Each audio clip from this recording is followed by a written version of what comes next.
The Chaser's War on Everything is rated M for a mature audience. It contains coarse language and a sex scene.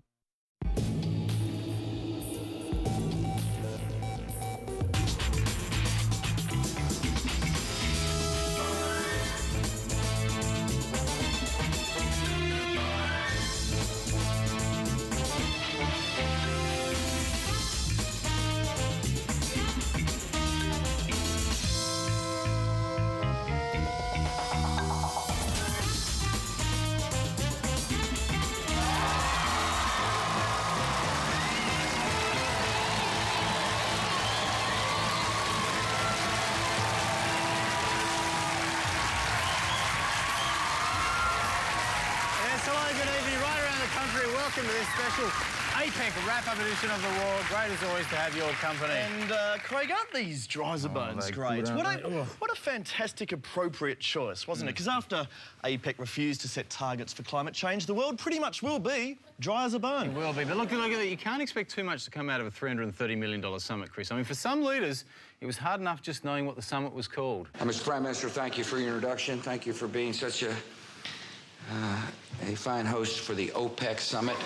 Georgie. And then did you see at other times in the conference he called it IPEC, UPEC and Gregory Peck. And the gaffes then continued when he tried to praise Australia's commitment to Iraq. As John Howard accurately noted when he went to thank the Austrian troops there. No, that wasn't actually a gaffe. Howard did visit the Austrians in Iraq. There he is. Oh, my mistake. Yes. It's a famous photo. I apologise. But it does beg the question, if someone as stupid as George Bush can get a seat at the APEC table to discuss the war on terror, then shouldn't we open it up to all the key players in world terror, like Osama bin Laden? Exactly. Where was Osama's invite? He should have been there at APEC. And who better to help him get them there than the most wanted people in the world right now? Julian Morrow and Chaz Licciardello. Let's hear it. Come on.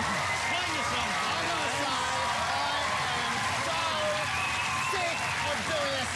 Dirty work for him. That guy owes me big time. Oh, he does. Look, $160 million they spent on APEC security, the biggest lockdown operation the country's ever seen, and yet there were holes in the security wide enough to drive 3 trucks, 2 motorcycles and 4 Secret Service guards through.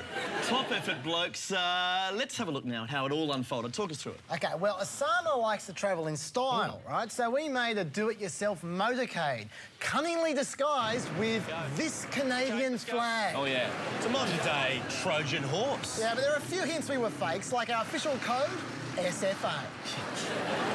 Yeah, I don't think motorcades have had runners since JFK, especially not ones with handy cam. But once we were rolling, nothing was going to stop us, except... Fuck, they got a red light. Yeah, let him through. But yeah, the cops don't keep Osama waiting, so watch this guy here. He stops the traffic and then waves us through. That was amazing. No questions asked at all. On we roll, right up to what they call the Ring of Steel. There it is. And didn't security jump on us? We stopping? No, you're fine. Yeah, not too much checking at that checkpoint. Yeah, so look, we were just walking on down, right on down to the red zone. Now, that is the real no-go zone. But I tell you what, it's pretty relaxed in there. Look at this guy can't peel his back to us. I don't know what he's looking at. Yeah. Now, you know, the media said we got past a second checkpoint, but it wasn't really like a checkpoint. It was more like a guard of honour. Yeah. They're not too fast, are they? Yeah, now look, by this stage, it's become pretty bloody obvious the cops weren't going to stop us, so we decided to stop ourselves. Sorry. I'm sorry, I'm going to have to turn this around. We've got to go back. OK. Now, at this stage, we've got much further than we ever expected. I think that's fair to say. And all of a sudden, we're trying to turn around a motorcade right in front of George W. Bush's hotel. Chaz, I was a bit worried. Yeah. But as for the cops, well, they weren't so worried. Around the we'll need to go back this way, OK? OK, turn around. Road yours. Thank you very much. Thank you, officers. Good work. Great work.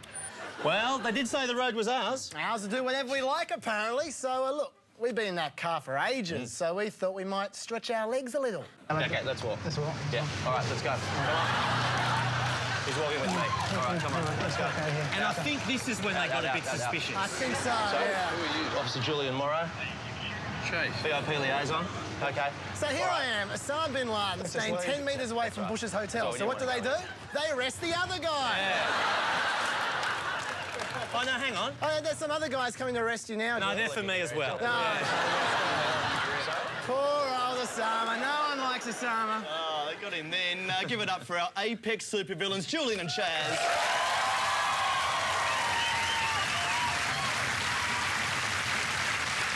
I'm telling you, all it takes is a Canadian flag. That's it. Well, it's funny you mention that because they actually tightened security the day after you guys did it. They kind of tightened it up a lot. They did. Well, they said they did, but we just wanted to be absolutely sure that it had been tightened. So the very next day, we went to see if the cops had got any better at spotting a fake Canadian motorcade. Canadians. The area, please. Sorry? Leave the area, please. We've got a Canadian flag. Turn around, leave the area, please.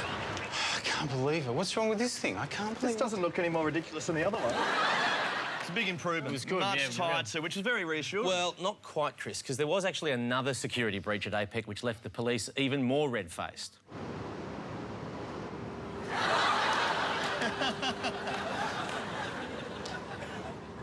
Oh, look out. He's infiltrated again. The man's a mastermind. To be honest, I don't think you do need to be a mastermind to get past Apex security, Chris. If any of the cops had bothered to look at our passes, they should have seen they were clearly marked joke in capital letters. To be fair, though, I think on George Bush's security pass has also been marked in joke, so... Maybe. Look, well, I still reckon no other security guard would have fallen for those fake passes. Which brings us to our brand new segment. Hey. Now, I've got to see some driver's license, please. We're getting everywhere with this. This is access all areas. You can get to the red zone with this. It doesn't matter, sir. We're from Canada. I would have to see some driver's license, some form of identification. You're good. No, you're great. Get your job at APEC. Good work. They need people like you. Right, so it's official. RSLs are harder to get into than APEC. Absolutely. But what I've loved about this whole thing has been the media response. Talkback in particular has been running hot. Back-to-back callers saying they thought the stunt was dangerous, stupid, they reckon we should all be locked up in jail. Now, look, I agree, but I don't think those calls went far enough. So I rang up a station myself to give them a piece of my mind. Hello, Peter. Hello, John. The reason I rang was the chasers. The chasers, yes. I think they should be actually thrown in jail. But for how long, do you reckon? Well, for 10 years. And I think it shouldn't just be them. It should be anyone who was involved with that production. They should just all go to jail.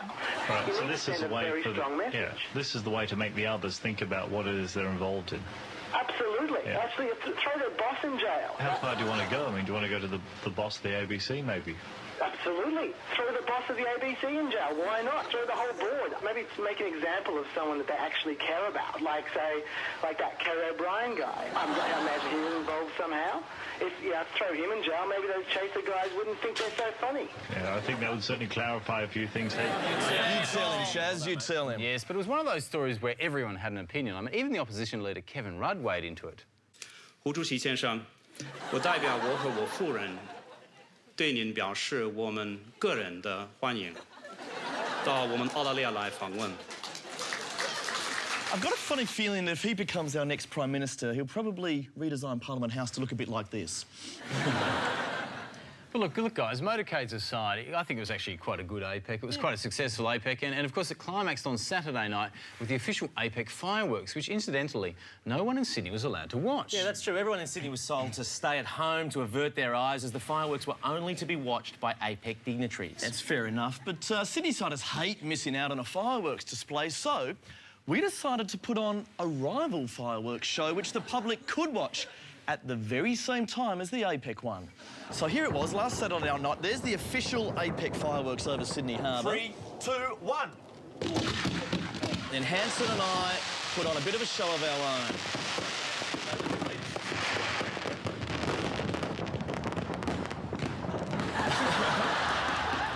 And then just a little bit of a sign we lit up to send a message to APEC.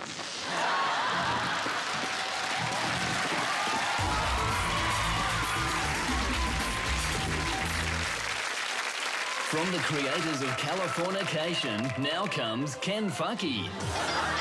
Channel 10's latest completely gratuitous adult drama. That's followed at 9:30 by Texas, then it's Pencil Vagina and Oklahoma Sexual Orgy at 11. Channel 10, seriously desperate.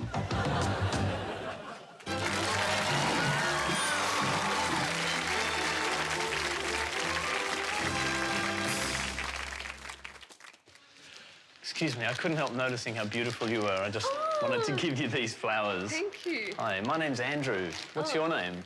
Shahad. Shahad? Yeah. Shahad. Do I get to keep these? That's a beautiful name. Yeah, you can keep them. Shahad, the most beautiful name in the whole wide world. Shahad, it sounds like a flower that is just unfurled. From the minute I saw you, I knew I'd adore you. I feel like my life's in a swirl. Shahad, it's the name of the girl I've been longing to kiss. Shahad, a name that deserves to be partnered with Chris. So forget this pretender, it's my love that's tender. His heart's as weak as cat's piss. You're not a type, you're far too stout. I'm only big where it counts. Not one of us will win her if we carry on like this. Shahad Taylor, that doesn't work. But Shahad Hansen, that sounds worse. Stop! The name that will give you true bliss is Shahad Chadero. Wait! Which one do you like? Pick me! Pick me! Pick me! Now, guys, as you know, I had to move house recently, which is a pain in the arse at the best of times. But what surprised me this time around was how expensive it is. Oh, those removalist companies, they charge through the roof. I had to fork out $2 grand last year to move a piano. $2 grand, that sounds about right, doesn't it? Yeah, but it was this piano. That is a rip-off. But then I started to shop around a bit to see if I could move my $2 grand, furniture. you say? Isn't it amazing? Bloody outrage. Can you give us a song on that? Disgrace. Yeah, I can actually. Can you give us the filler song? You actually blow through the mouth. $2 grand? Andrew Hansen! That was worth $2 grand any day. Worth every cent. It probably was worth the $2 grand after that. You know, what you should have done, because I've found a much cheaper alternative out there, and that is if you use a bike courier. Courier? Korea? Yeah, just the bed. Where do you want us to put it? Are you a courier? Oh, we've got a piano. Dude! No, we do. Stick out your fucking ass. It's very unprofessional. No commitment to his job, that guy. Yeah, it's a setback, sure, but then we discovered an even cheaper way to move the entire contents of my house by public transport.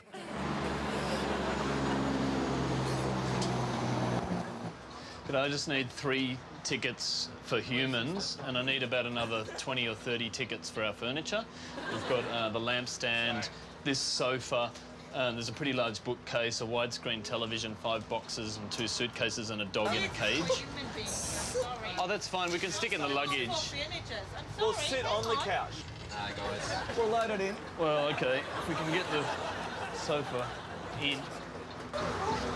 Hang on. Hang on. We've got more to come.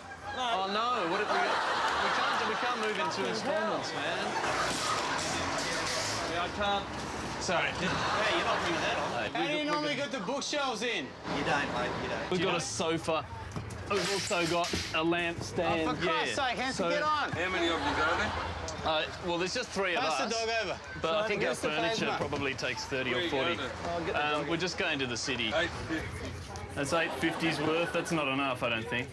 Open the back door, will you? There we go. Oh, it's all right, it's in now. If I was you, I wouldn't go too far to the left when you're driving.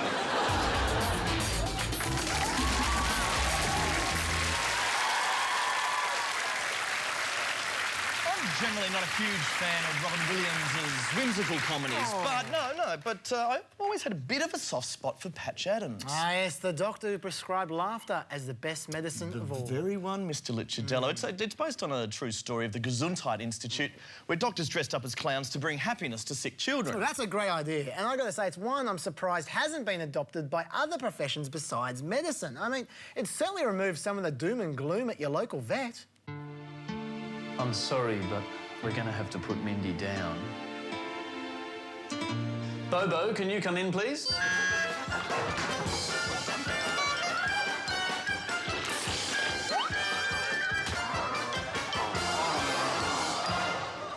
Much better.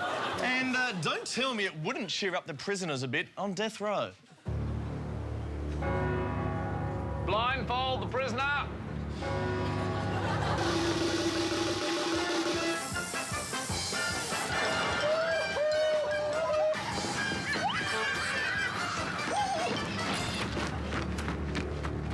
Fire.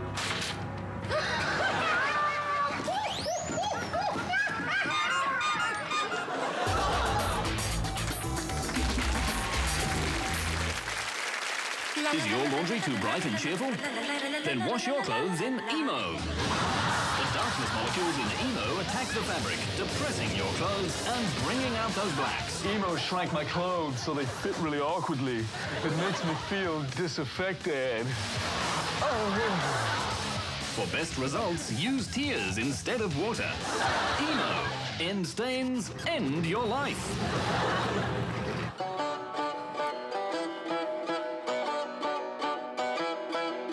ولكن هناك حلان لإيقافها. الأول من طرفنا وهو استمرار تصعيد القتل والقتال ضدكم، وهذا واجبنا وإخواننا قائمون به. أرجو الله أن يثبتهم وينصرهم.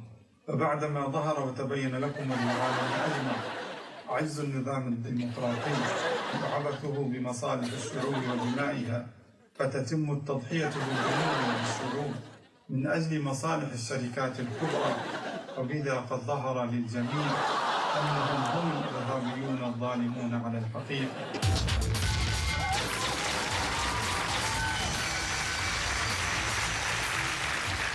Another large pile of mayhem and problems, and the first one that needs fixing this week is horse flu. Now, yes, the horse flu's been wreaking havoc with the spring carnival, but while many horses are getting flu shots, the obvious solution is to use the only breed of horse known to be resistant to the equine virus, the pantomime horse. Giddy up, Penelope. Okay. Oh, you not stick your head quite so far up my ass. They really are majestic creatures. Lovely display, and not to mention great workhorses. I mean, spare a thought for the poor cops at APEC who couldn't call on the mounted guard to control the protesters. Hey! All right, boys. Need any reinforcements? Genuine pantomime horse mounting guard. No. All right. Please disperse. Move aside, please. Please disperse in a northerly direction.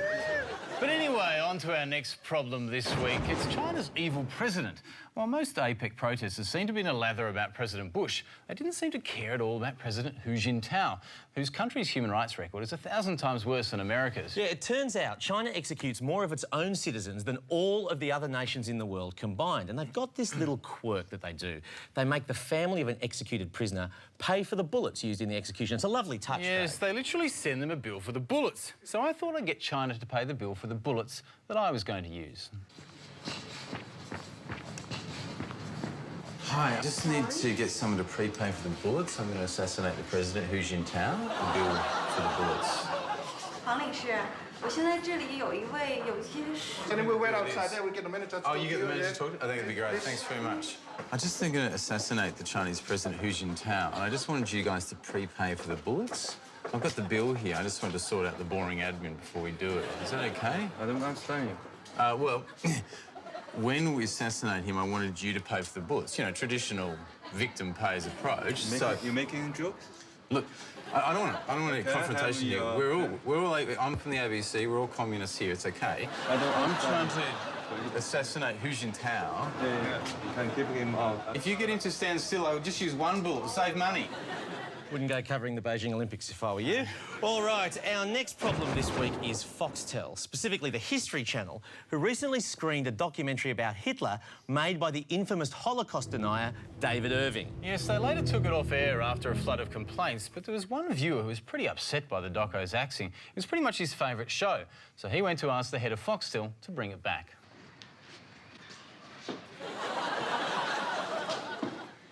I wish to complain. Why did you axe the positive documentary about me? I was enjoying it. I wish to speak to the Herr Commandant Kim Williams. He's straight through the... Thank you. I wish to complain. Where is Kim Williams? The Herr Commandant.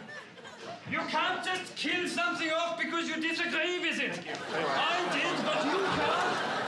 OK, and finally this week, Pisshead Troops. Yes, there was a recent stink about this YouTube clip showing Aussie soldiers up in Darwin dressed up as Klansmen and sculling lots of beer from what they called the super tube of death. And at the time, John Howard thought that kind of behaviour was OK. Let's be sensible and understand that people will let off a bit of steam and heavens above. Yeah, interesting point. Then the Defence Minister, Brendan Nelson, said more or less the same thing, which got me thinking. It must be very stressful being in a Liberal government. Oh, exactly, knowing you're inevitably going to lose. Yeah, so I decided to give some government ministers their own chance to let off steam. G'day, Peter, how are you? Good, mate, how are you? Very well. How's the job going? Well, look, I'm enjoying it. I mean, there must be times when you just need to, you know, kick out, relax, let off a bit of steam, so we reckon why not do it the way the Prime Minister approves of? Is that right? Do you want to try the super tube of death? Is that for it? There's somewhere between 0 and 0% chance of me doing that. The super tube of death, look, Ian, mate, I come couldn't on. even do that when I was 21. Yes, you could. Yeah, look, we'll knock it back, we'll have a quick spew, we'll be, you know, naked, chained to a toilet within half an hour. It'd take me back 30 years. There's a lot of Australians, Julian, who think you're not worthy to clean the boots of our fighting men and women, let alone insult them gratuitously in this way. Just have a chug, put on your party hat, and we'll post it on YouTube. What do you think? No, I don't play the fool with you, and you know it. Really? OK. But you're a mob of idiots. Well, look, you might be able to play the fool if you knock back the super tube. You sure? Yeah. Really? You can have a go if you want. Try the super tube of death, Brendan. Come on. No, that's right. You don't want to give it a go? Hey, guys. No. No? Really? Alexander Downer knocked this off in 17 seconds. Now, I reckon you could do better. Come on. No? I just stick with a small amount of beer. Want to skylark a bit? Might make the policy a little bit difficult.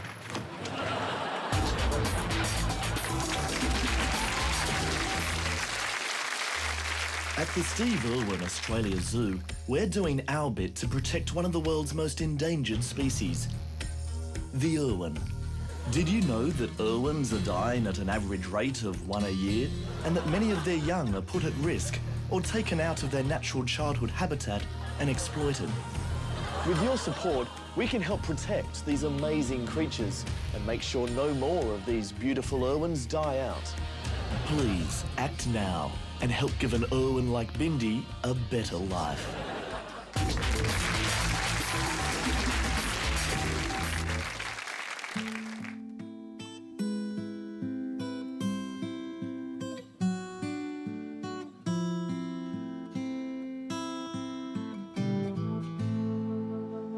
There's a country that knows that Howard's on the nose, so they're climbing a stairway to Kevin.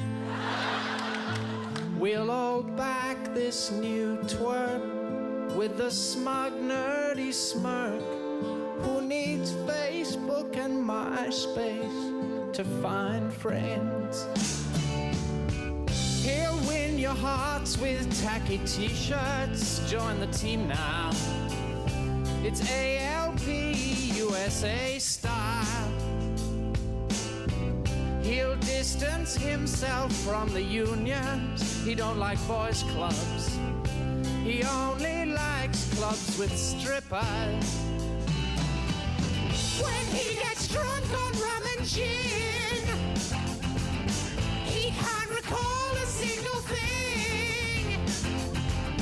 And though he speaks good Mandarin, he's much more fluent speaking spin.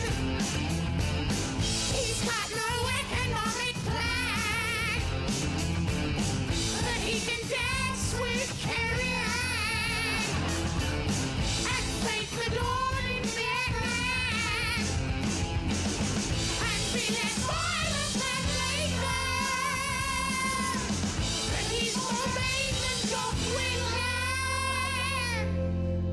climbing a stairway to Caroline.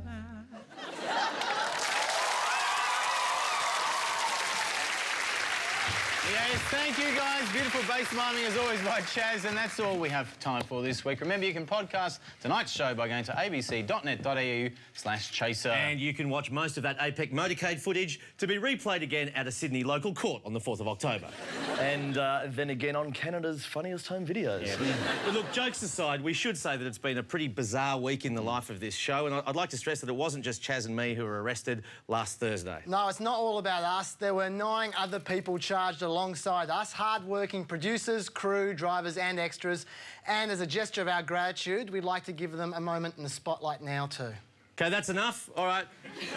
Thanks so much for watching. If our bail conditions allow, we'll be back again next week. Until then, good night. Good night.